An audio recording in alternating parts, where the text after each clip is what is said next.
Let me give you a little history about how I came up with this tuning. First time I came here in 1999, I got to hear Tom Morrell play, and at that point he was playing just a single neck non-pedal guitar, and I was really curious as to what the tuning was, so he wrote it down as D13th, and it's basically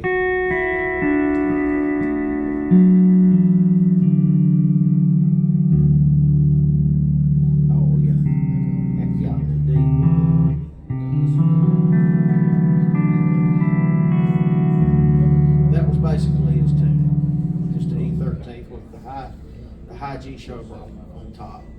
So I took it home. I had a guitar that had C6 on the front and E9th on the back. So I took the E9th off, turned the strings around, and tuned it up to E13th like that. Just played it without pedals for a while. And then it dawned on me one day, well, wait a minute, I can put some E9th pedals on here. Because I was playing with the time jumpers at the time. And that was back when we were strictly just doing Western swing with those guys. And so I put that back there, and I figured, well, I'll put a couple of E9th pedals on here and see how that turns out. And so I did and started playing with it. Well, then I wanted all three. I wanted E9th and E13th and C6. So Bruce Dumstick built me a triple neck zone. Had E13th on the front, E9th in the middle, and 11 string C6 on the back. And then I moved down here in 2003 and went to work for MSA, and they built me a couple of double neck guitars, and I still had this tuning in the back of my mind all this time that I wanted to fool with. So I built a single 12 and tuned it like Morrell did, with the high string on the outside, and just added the E flat and the B in. And I tried that, but it just didn't feel right having that third string up on top, So I had a double 12 built,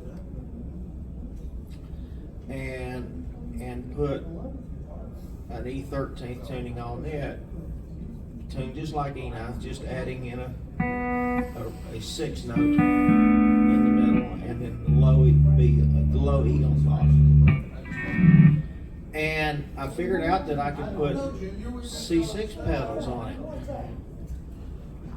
and so I did. Put some C6 pedals on it, and of course, then I had the whole back neck didn't have any pedals on it anymore. So I put those C6 pedals on there, and it was working good. But then the C6 stuff sounded too high in pitch to me. And then one day I said, well, wait a minute. Crazy Arms, all these great old Ray Price tunes, they were all cut on D6 before the chromatics. And so I tuned it down to D right quick. And I liked it. The E9 stuff still sounded good. The C6 stuff sounded like C6. And so then I went to trying to look at how best to set the pedals up. And at that time, I had not discovered that lowering the 5th note of the chord, the low one, which would be B on E9, the low B, I never lowered it a whole tone. So I discovered that if I lowered what was the D, if you'll look at your papers, anybody's got a paper, and if anybody don't have a paper, there's some laying back there. But if I lowered 10 and 11 together, lowering the dominant 7th and the 5th of the chord, a whole tone, then it threw me right into a natural D6.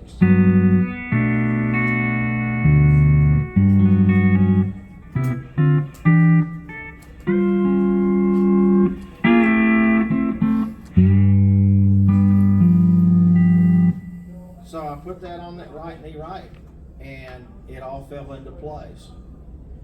And then I played with Jimmy Day or Buddy Emmons, you know, what knee levers needed to be where. So I ended up realizing that even though I played both Day and Emmons, Day just works better. It just simply works better. Because of the fourth pedal. Now, a lot of you guys know Paul Franklin. He lowers his fifth string and his sixth string the whole tone on his E9, right? Well, Maurice Anderson on his C6 lowered his, what would be your G string on your C6. He lowered it a whole tone.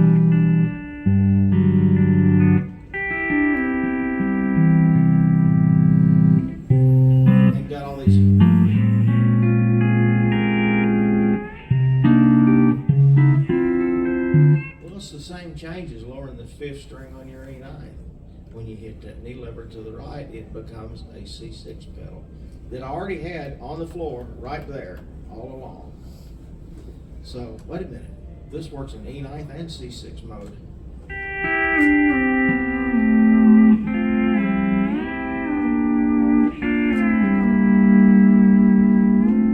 Okay, so that's all the Paul Franklin kind of stuff. And then the Maurice Anderson stuff.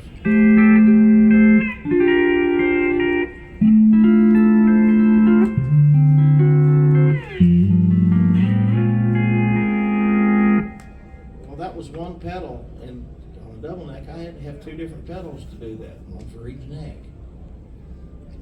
That makes sense. It's the same pedal. Okay, and then if you look at Buddy Emmons, you know, on his C6 setup, he lowered the third string, raised the third string a half. He lowered the fourth string a half and raised the fourth string a half.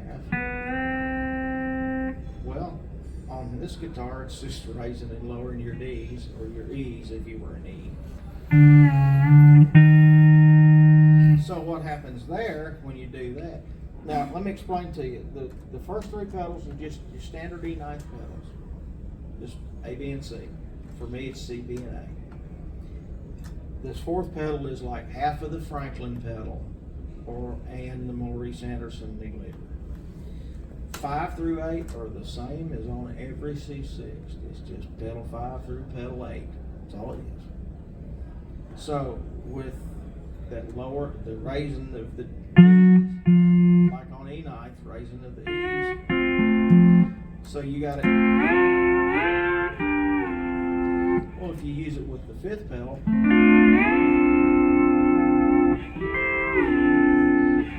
same positions as on E9.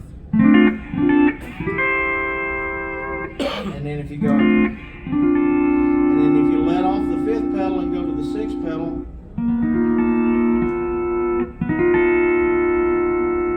that Buddy did.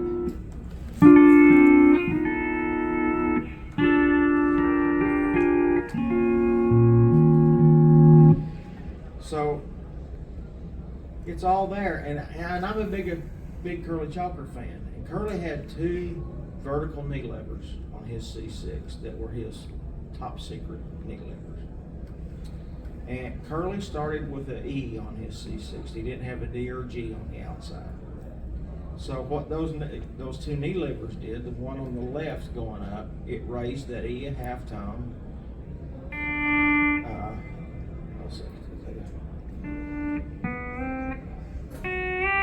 So it was like this. Raised the E a half tone and the A a half tone. The other one lowered the E a half tone and raised the A a half tone. But I don't have to lower it because since I have that E out there, which is an F sharp in E9 term, I raise it a half. So I've got both knee levers in one. It was either, so it plays all that.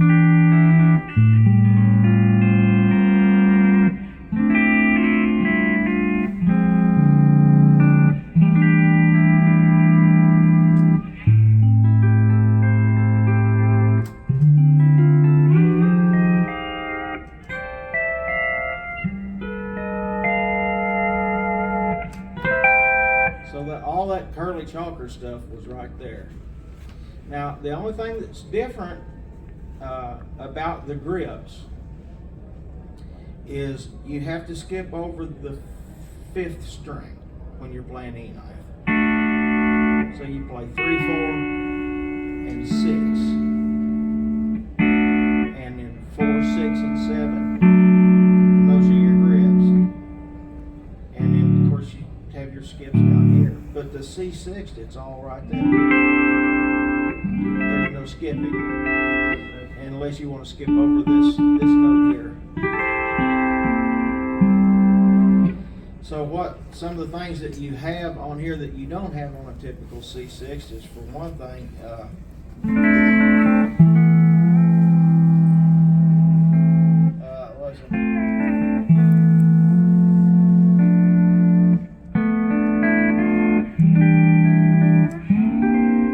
you have a 7th at the bottom that you don't have on the 6th, which was that Tom Morelli's. I ought to put my picks on here, maybe.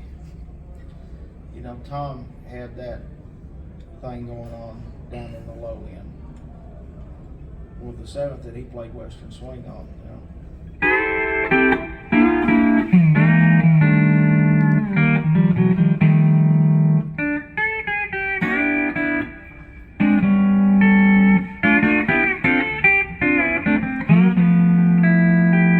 It's all without a pedal, no pedals, just straight.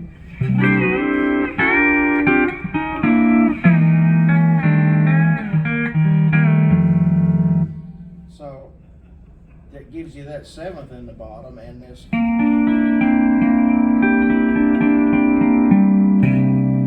whole bottom end thing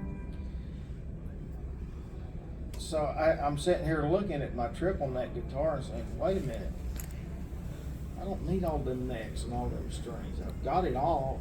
Literally everything I had on a triple neck was 9 and 9. It's right here with 8 and 6, 12 string.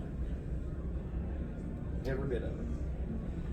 It's plain on E knife. Now I tune, like I said, I tune the 2nd string to the dominant 7th, the C. I raise it back to the major 7th on the right with these others. And the reason I do that is because I want that major 7th. I don't have to match another new. I don't have to. So it's just lays right there. And then I don't have to have a half stop. And then I lower it down to match the, you know, I keep saying C sharp, but we're in D, so it's, well, it'd be a B, wouldn't it? Yeah.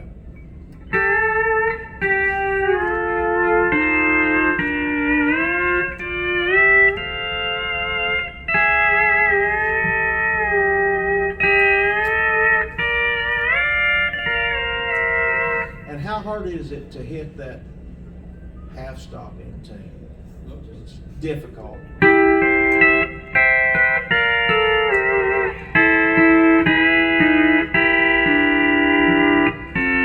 don't have to worry. It's in tune, because you're lowering it, that's as far as it lowers, and you're raising it, and that's as far as it raises. Weldon Myrick, Hal Rugg, neither one of them ever had it at E flat. They always had it at C sharp. They raised it a half tone on one and a whole tone on the other one. So I just went in the middle of that, put it at D, or C in this case, put it in C. So I've always got that 7th up at the top of the tuning.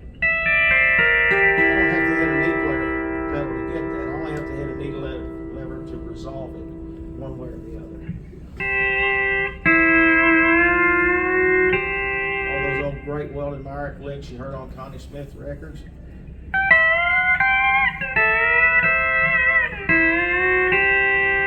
That's all there. It's on that extra left out in the front of the guitar.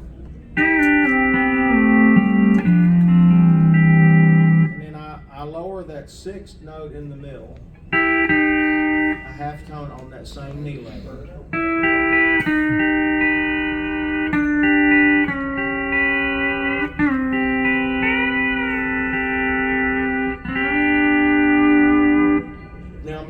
about this one? Everybody knows about.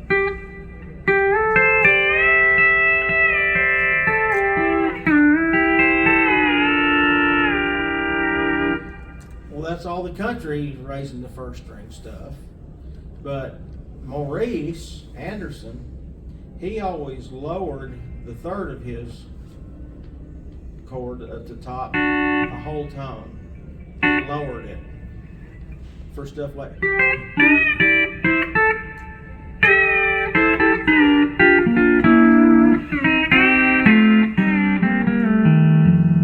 So I don't have to lower that third string because I've already got it on the first string. I just, instead of lowering it and letting it go, I just hit the first string and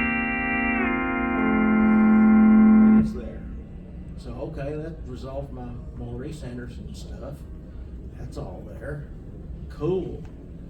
And since I already lowered my C on my C6 on my left hand side, I just left it. It's the same as lowering the E's on my E9.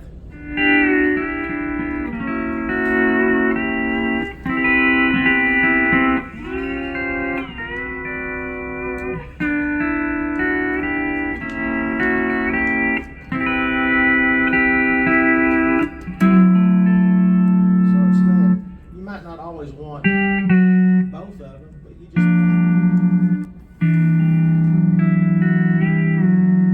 if you don't want to hear both of them,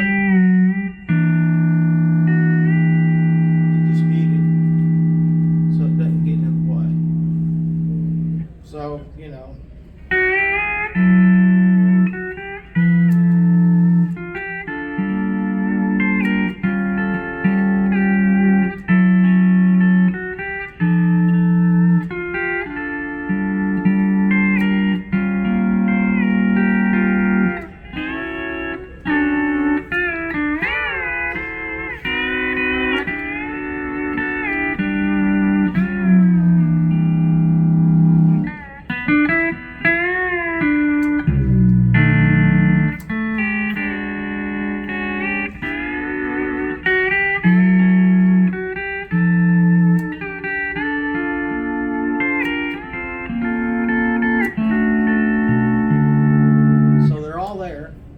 C6 pedals are there, plus you have the extra pedals, the extra knee levers that Buddy had on his C6 tenor, lowering and raising the C a half tone and moving the A down and up a half tone. That's all there. The Maurice Anderson stuff, Paul Franklin already has that, also has that knee lever on his guitar.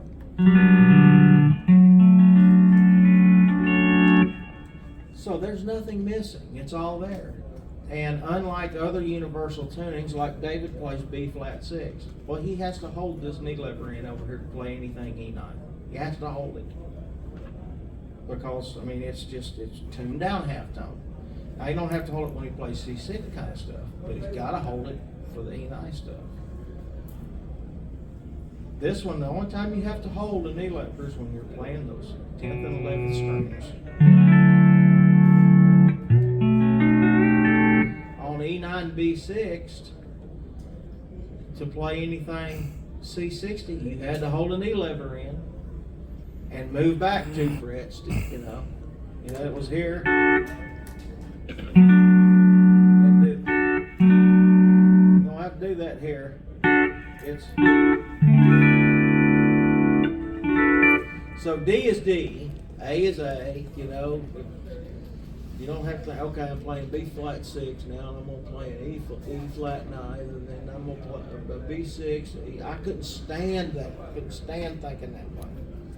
I had to come up with a way to be able, I'm in D, period. It's right there. Or in this case, it's right there. You're always in whatever key, you're right there. You don't have to think of any other keys. And the pedals are the same as you're used to playing on your double 10, the floor pedals. The changes are the same ones you played on your double 10. And it has proven to me to open up a big whole world of things that I never had before, like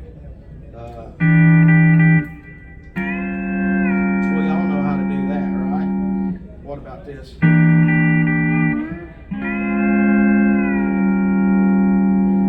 That adding that extra, well, that just comes from releasing that knee lever.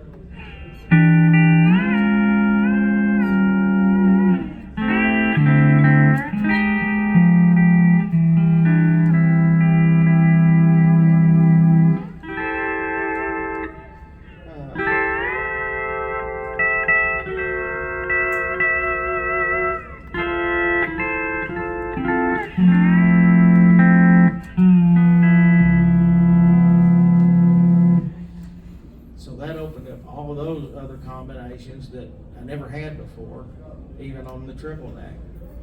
And then the other thing on my triple neck guitar, you know, Curly Chalker, he started with an E, C, A, G, E, C, A, F, D, A.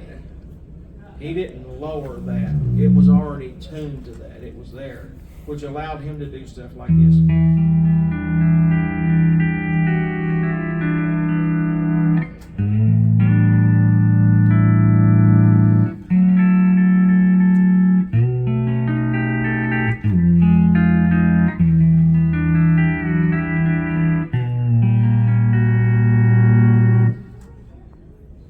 So it allows me to do it on here because I have that extra string in the middle, the C6 side of things.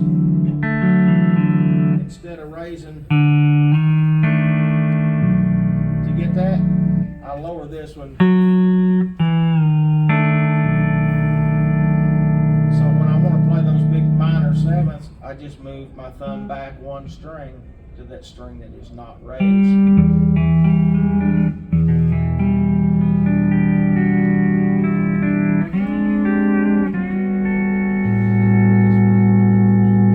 Up all that Curly Chalker stuff, and you know, and every tuning I had, one time I had 7 guitars, and it had every guitar had a different setup because I wanted Buddy's changes, and I wanted Curly's changes, and I wanted Maurice's changes, and I couldn't get them on the same guitar, and or I'd have to have 11 strings on the back neck, and I'd have to move this, and this. It's taken me 20 years to get here. But it literally has everything all of your heroes ever had on their guitars. Everything. It's all there. Well, you don't lower your B's. Yeah, I do.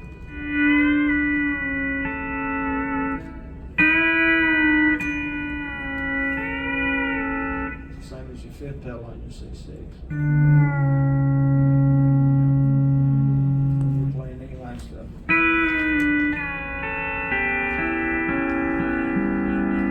Fifth pedal, you just come over here and hit it. Oh, you don't lower your 6th string a whole tone. Yeah, I do. Split it, lower that whole tone. Or it's all there. What else don't I do? Anybody think of something, a change that I haven't covered? You might ask where it is. I don't know.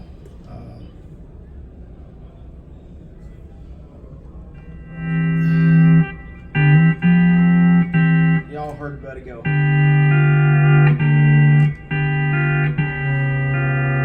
sure y'all heard him play that, you know, on his vertical lever. Well, he had to use a vertical and a right to do that. The way I have that 7th string in there.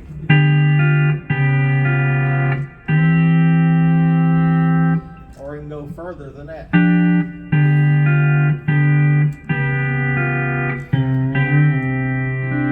Because I lower, I don't know.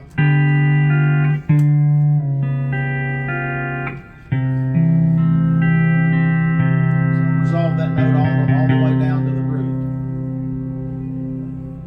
So that's all on there. And it really, if when you sit down to the guitar and you don't try to think, okay, I got to skip this string, play this and you just because when you're playing C6 stuff, you're not skipping anything except this. A lot of guys say, well, I can't rake my chords. Well, sure you can. All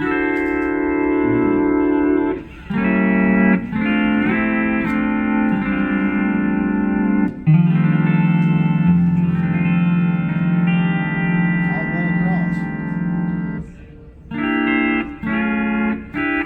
And if you go look at all your heroes, you'll seldom ever see them do that anyway. Seldom. Very seldom. They pick the notes they want.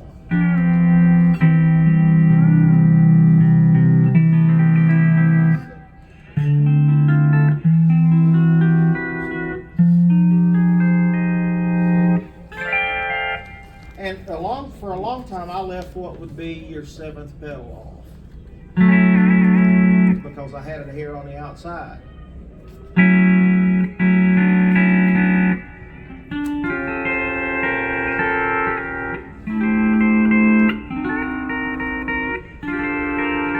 So a lot of times I won't even reach over and hit that pedal. I just grab those strings. Because you get these notes too. You'll get those notes too. Instead of just you get the other ones. So that's why I raise that 2nd string back up to that major 7th on the right. A lot of times, I won't even hit that pedal unless I want to hear the actual movement.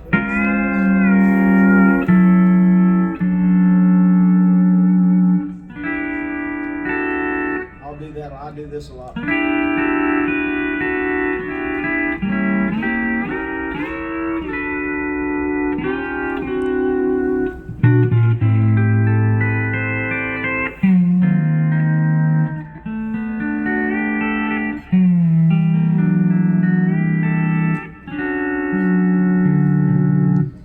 The big question, can I do it with an Emmons split? Yeah. You just, put your A, B, C and turn your E around, leave everything else where it's at, but just turn them around. Sure you can do it, Emmons. I just use this 4th pedal so much with my A and B.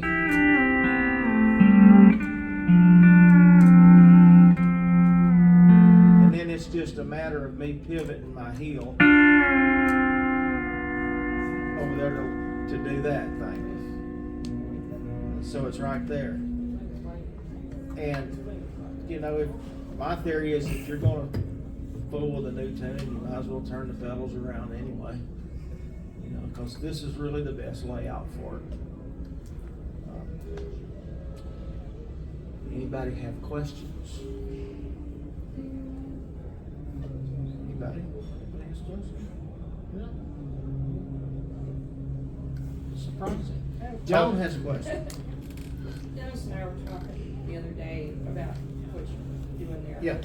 And he was asking about if, what was it? You said it, D is like where it is on like an E9 guitar, that position wouldn't be D there. No, it's 2 frets up. It would be. It's just 2 frets up. Okay, there you go. It's 2 frets up. Yeah. Everything is 2 frets up. That'd have been my question. How long did it take to get used to thinking everything 2 frets up? I think in 1, 4, 5. Yeah. I don't think in keys. I think in numbers.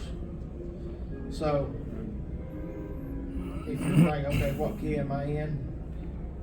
G. Okay. Just think 1, 4, and 5, 6 minor, 2 minor, 3 minor. So once you know that's 1,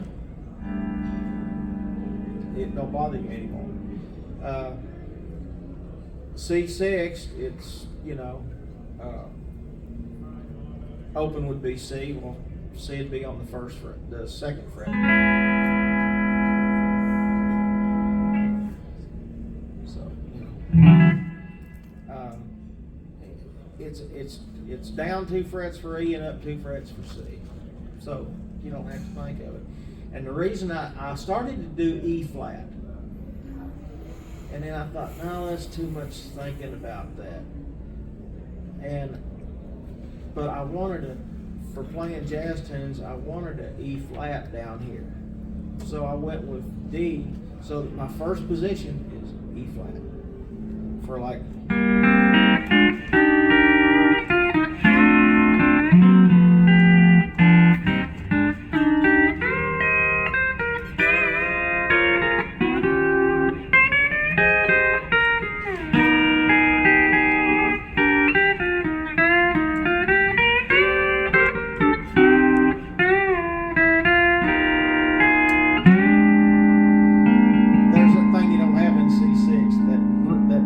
Dominant seventh at the bottom without a pedal.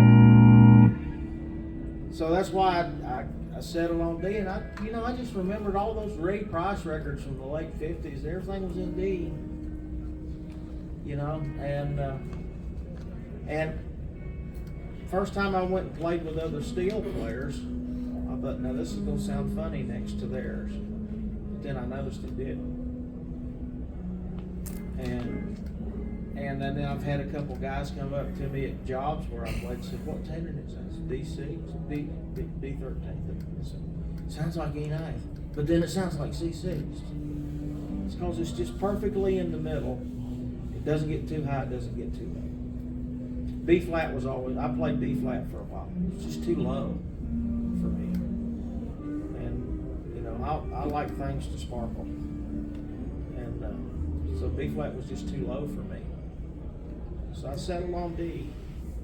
And I think, now Buddy Emmons had the same tuning, except in E. Y'all remember the album where he sat behind the single 12 with the rainbow on? Mm-hmm. Okay, that was E13th. That was E13th on that guitar. But he didn't have any C6 pedals hooked up to it. Just his E9 stuff. And I fooled with that for a minute back in those days. But not having a way to put pedals on it and fool with it, I didn't go anywhere. But because before he put chromatics on the guitar on right in '62, that was his tuning. His tuning was.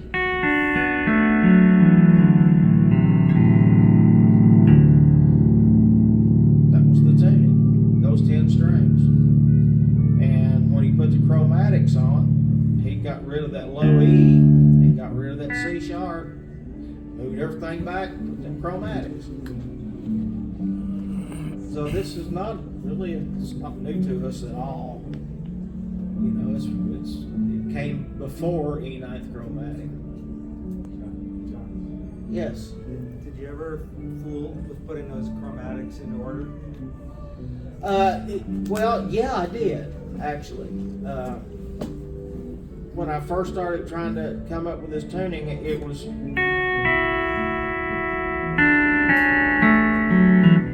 But, all the stuff we do on D9th, the fingering just wasn't there. That string has to be on the outside for that to work.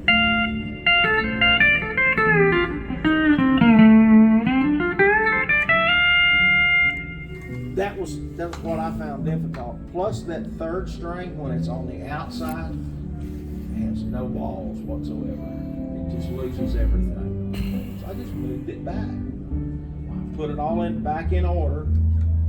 And can you tune the second string to the major seventh? Sure you can. And you gotta have a half stop, or you gotta lower it twice.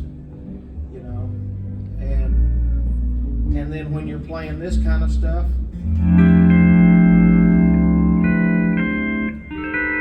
you don't have that cool note in it.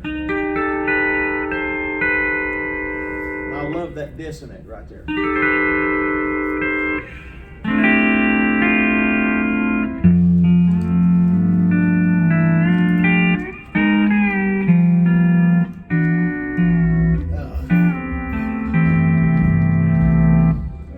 You can set it up Emmons setup. Yeah, you can tune that up to the major seventh if you want to. I suggest you leave it at the dominant setup because the whole tuning works better. I've only got one split on this tuning, and that's the 6th string. It doesn't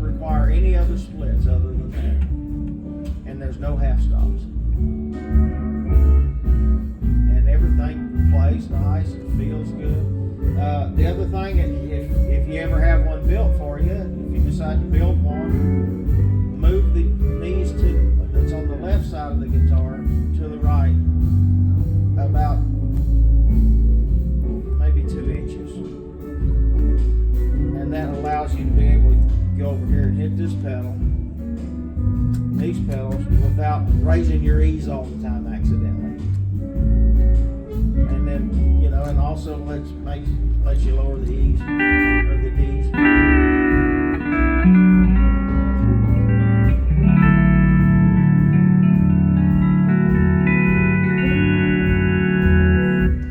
Could you get away without the A pedal raising quad? No, have 11 strings and just have your C sharp instead of, you know what I'm saying? Instead of using Can you do it on less than 12 strings? Not completely, no. And that was the thing with E9, B6 and B flat 6. You always lost something. You either lost some of the C6 changes or you lost some of the E9 changes.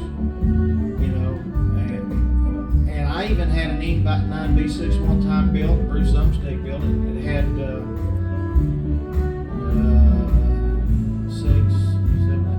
9 knee levers on it. So the C6, I could have all the C6 levers over in the middle of the guitar. The E9 levers over here, and it's like, no, that don't work either. So with this, you don't lose anything. You don't have to compromise any changes to get to this. And that's why I like it so much. And an 8 and 5 guy, you know, a guy that comes off of an 8 and 5 guitar, you instantly gain 3 knee levers without having them physically on the guitar. You gain those changes instantly, just because of where you use them. Like,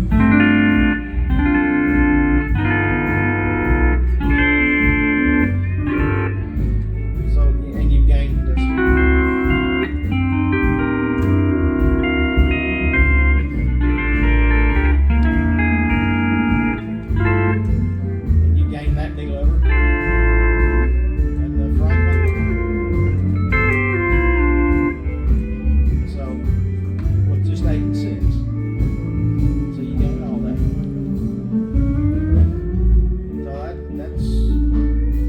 Changed this on my old MSA, my blue and natural one that most of you probably seen. I got in 2006. That guitar had so many holes under it where I changed setups and trying to arrive at this. And I didn't have a new one built until I knew what the setup was, so I wouldn't have to change it anymore. I've had the 5th pedal up on D lever.